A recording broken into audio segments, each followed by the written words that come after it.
It is, oh, hey Ren, hey Ren. If like you see a Chinese kid shouting, Mama, hey Ren, hey Ren, hey Ren, and they're pointing. Like that is how. Hello everyone, welcome back to my YouTube channel. Some weeks ago I asked you guys on my Instagram to tell me things that shocked you when you came to China. So this video I'm going to be talking about culture shocks, first impressions, and things that also shocked me when I first came to China. If this is your first time on my YouTube channel, you're welcome. I make videos about medical school and life as a foreigner in China. Before we get into the video, if you're not subscribed to my channel, please click the subscribe button down below and click the bell beside so you get updates whenever I post a new video. Okay, let's get into it. If you guys ever want to be involved in my videos, follow me on Instagram. Sometimes I put out the ask me a question box and you guys can leave questions or opinions and I can film a video involving you guys. Okay, I have been in China for 5 years, and within this period I have gotten used to a lot of things that Chinese people do. I am already used to the lifestyle. Nothing surprises me anymore. I know what is possible for a Chinese person to do and I'm just not surprised anymore. So the first one here is Chinese people spit anywhere. It's like, why? First of all, you're like, okay, why do you need to spit so much? And then you're like, okay, I understand you have to spit, but why do you have to do it in public?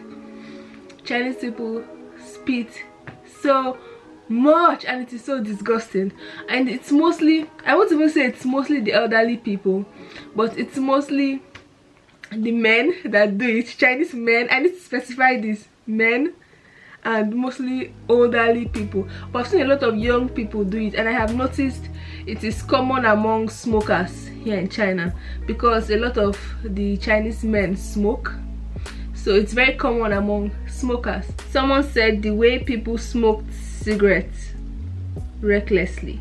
About smoking, when I was in my second year or so, I was told that Chinese people see smoking as you're becoming a man.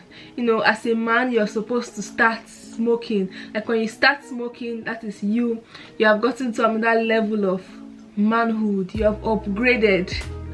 That's what I was told, but not all Chinese men smoke though. When I was younger, we always saw smoking as something that was bad, like only, in quotes, only bad people smoke. Back in Nigeria, it's like only bad people smoke. In China, everybody smokes. Every man smokes. Almost every man smokes. You will get used to it. Okay, someone said the food and the way people were surprised to see a black person and being photographed everywhere. The food, let's start with the food. I can understand the food being shocking, but it wasn't so shocking for me. I knew I was coming to a different country and I expected the food to be different, but it was good that they also had, you know, some foreign they also have some foreign restaurants, and even in Chinese restaurants you can find things like pasta, you can find beef, chicken. And having beef, chicken and rice, I think you can survive, because just ask for, if you don't eat pork, most of us don't eat pork, but just ask for beef or chicken and then ask for rice. They have lots of pasta too, because Chinese noodles, mostly handmade. And the person said the way people were surprised to see a black person.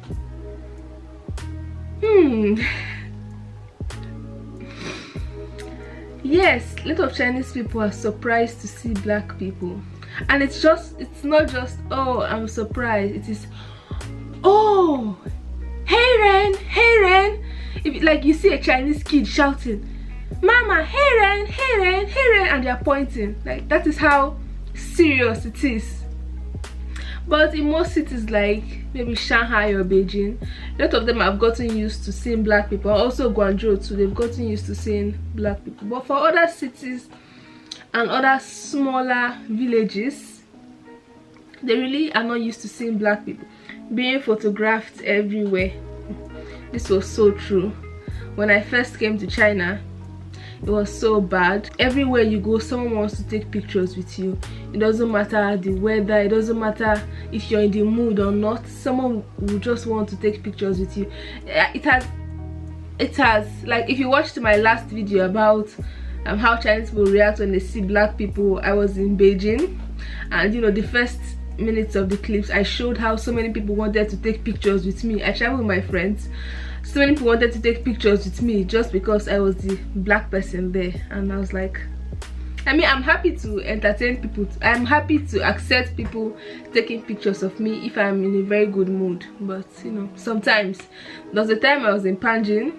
I also have a vlog about that, where you know, a woman dragged me just to take photos of me, and I injured myself. Oh god, I was so pissed. I injured myself just because this man wanted to take a picture of me.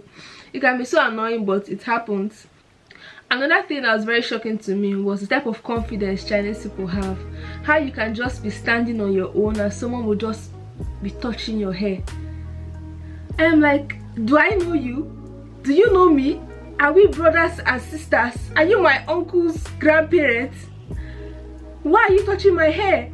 I'm like, why? Where did they get this confidence from? To just see a foreigner and start touching the person's hair. Just like that. Wow.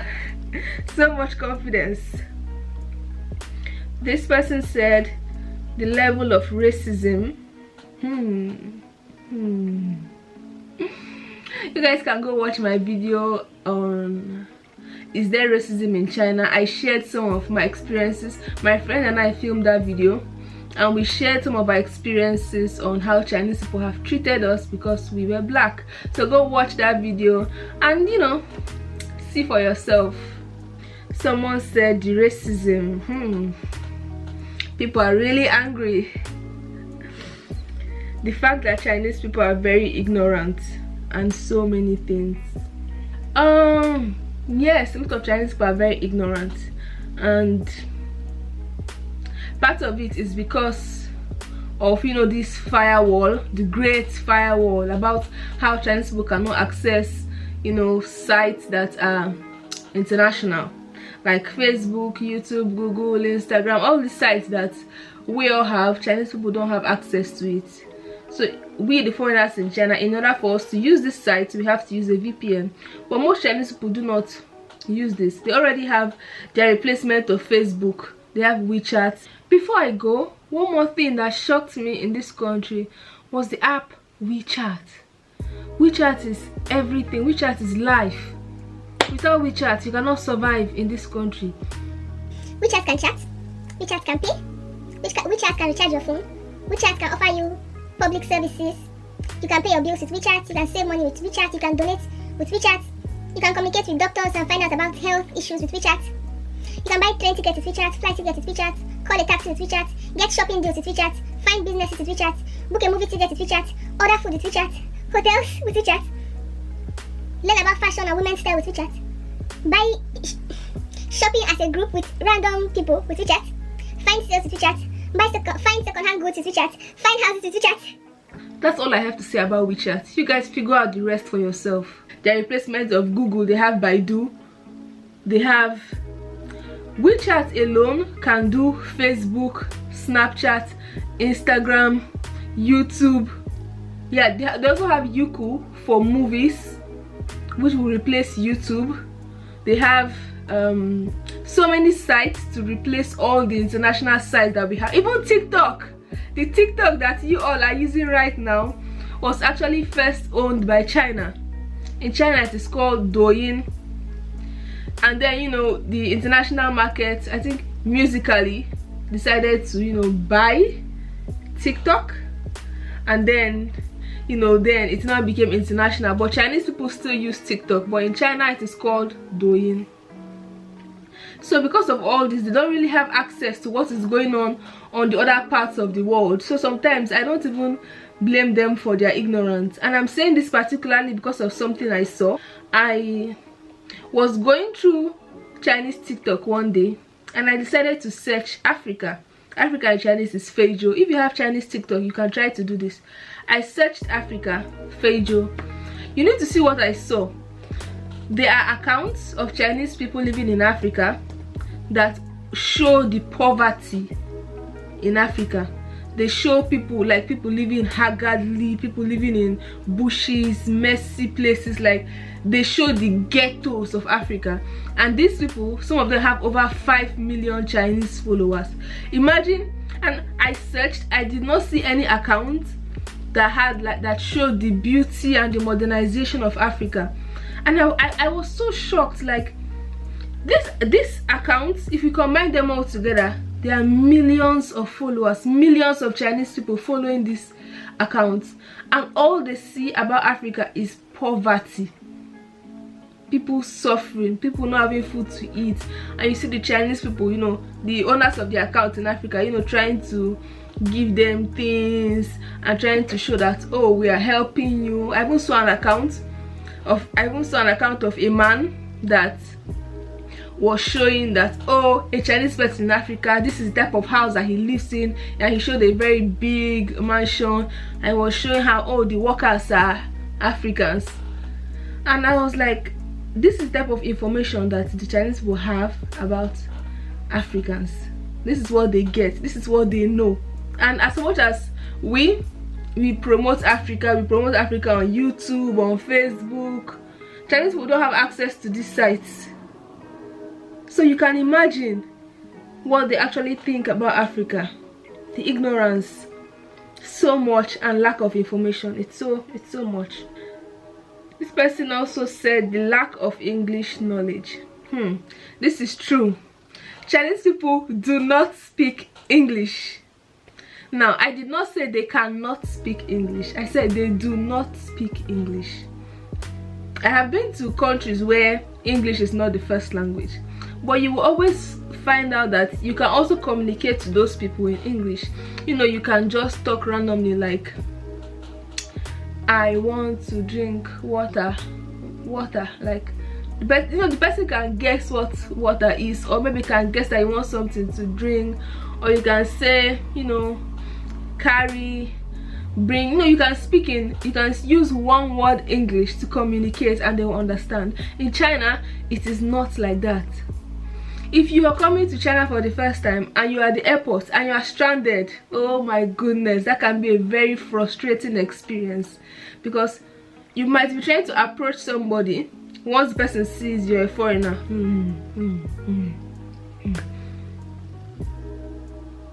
and you know, there are some people that can speak English, but they will not speak English, but mostly because Chinese people are shy to speak English. They don't feel like their English is good enough.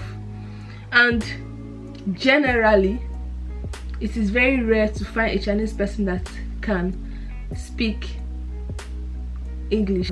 But mostly the younger people can speak English because they are teaching them English in school. If you're lost or stranded and you need help, and you were trying to guess what Chinese person can speak English, go for like a younger person, maybe like someone that looks like a college student, you know, dressing so funky and cool. Most likely somebody in a group of those people can speak English. They may be shy, but they can speak English, and someone may be able to help you. Somebody said the fact that I was actually in China.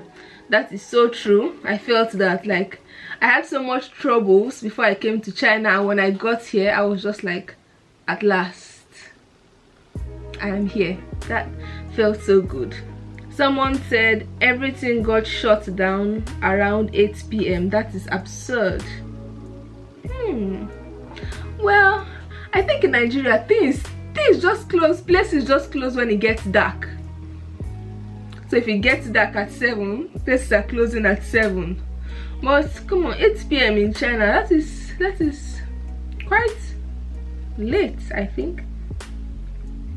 But from what I've noticed in my city, a lot of places close later than 8 p.m. Some places close, especially like restaurants. We have in China, there are lots of 24 hours restaurants that run the entire day, and they also have, you know, some restaurants that close about 9, 10, midnight. But for work or shops, shops close really early in China. Not like supermarkets, but large markets, boutiques, places like that. Yeah, they close really early in China. Like 8, 7, 6 places are already closed. So in China, you have to get up early if you want to go into the markets. Except you're in Guangzhou. Oh god, in Guangzhou, the first time I went to Guangzhou and I was going to shop, I woke up early in the morning trying to start my day getting into the markets. At 7, 8, 9, 10, 11, shops were all not open.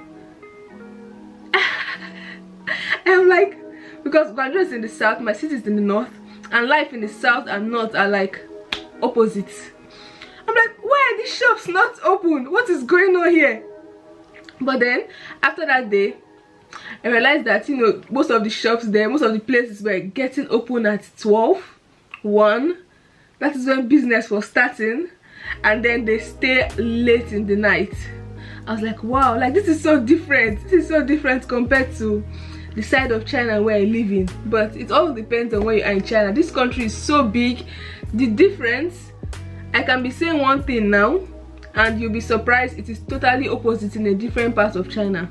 But then I'm just sharing only my experience and the experience of the people that have sent me their answers. Someone said the cold. I came to China in March 5 years ago. Right now, 2020, we're in April, and I can tell you I am traumatized by spring. Because when I came to China, it was like the beginning of spring. It was very windy, and the wind has traumatized me. The wind of my first year, my first days in China, has traumatized me so much. I am so scared of the weather, spring, and the cold was unbelievable. Like, I have been here for years after that, and I don't think I have felt as much cold as I felt when I first came to China. Because coming from Nigeria, the winter is not, sorry, did I just say winter? We don't have winter in Nigeria. Coming from Nigeria, there's no winter. Coming straight into somewhere that is this cold and windy, oh, it hit me so bad. But something nobody tells you about China is that actually shocked me more than the cold is that China is hot. Chinese people always think we Africans are black because Africa is hot.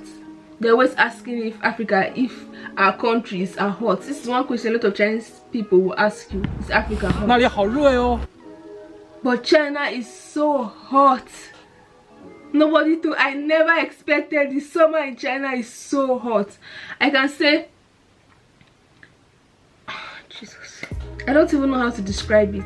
China is hotter than Africa. Don't let anybody deceive you. Yes, be prepared for the cold, but be prepared for the heat. It is bad. It is bad. It is so bad. Someone said Jinzhou.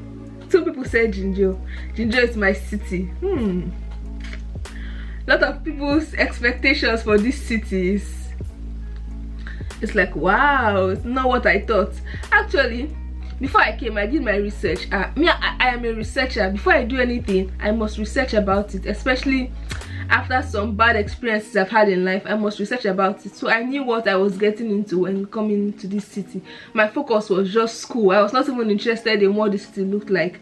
My focus was just school when I first came. But come on, if I'm to remain in China, I don't think I'm going to remain in Jinzhou. I have experienced China, and you know, I know that there are better places in China, better than my city.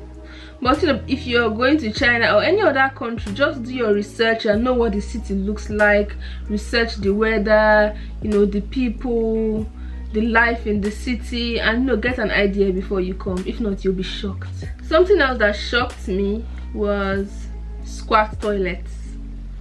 Coming to China and you see that the toilets are squat toilets. I'll put a picture for you guys to know the type of squat toilets we have here in China. It's very common in public places, in schools, but in apartments, now most apartments have normal WC.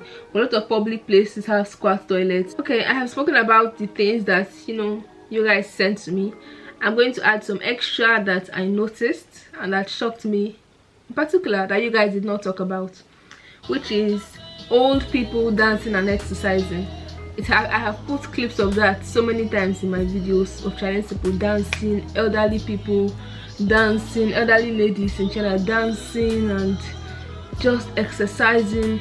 Retired life in China, goals, how Chinese elderly people live. That should be how you should desire to live after you retire. They just dance, exercise, you know, they are everywhere. Usually you see there are these dancing ladies in front of pharmacies in the evenings here in China. I don't know why they particularly dance in front of pharmacies, but they're in front of pharmacies dancing. It really shocked me because it is different where I come from. Elderly people are not usually out exercising. Something else that shocked me when I came to China was that you can't pay with your foreign card here in China. Most places in China, you come with your Visa card or your MasterCard and you go into the supermarket. You can't, all those cards are, just put them aside and open a Chinese bank account. Your foreign cards, you can only withdraw cash from the ATM and then use the cash, but you can't keep money in your foreign card and say when you go into somewhere you're going to use your card to pay. Nah. Oh yeah, one of the things that someone told me was that something that shocked them was that there are a lot of bikes here in China. That's true. Chinese people use bikes as a means of communication. Chinese people use bikes as a means of transportation. I have also used a bike here in China and I almost killed a woman. I made a video about that. Go watch it. It's going to be up here. My story time of how I almost killed a woman in this country. That is how me, I would have just gone to jail like that too. Jesus. The last thing that shocked me was how difficult it is to make Chinese friends. If you're a foreigner here, you will know it is not as easy to make a Chinese friend when you're here. That's mostly because of language and firewall and their ignorance. So you are still seen as, ooh, that's foreigner. So these are the things that I have in this video for you guys. If you have any more things that shocked you when you first came to China, or if any of these things, if you have any questions about any of these things I mentioned, leave it in the comments down below. If you enjoyed this video, please give it a thumbs up. Click the subscribe button to subscribe to my channel. It is free and it lets YouTube know that you enjoy my videos. Don't forget to click the bell beside the subscribe button so you get an update whenever I post a new video. Thank you so much for watching and I'll see you in my next video. Bye bye.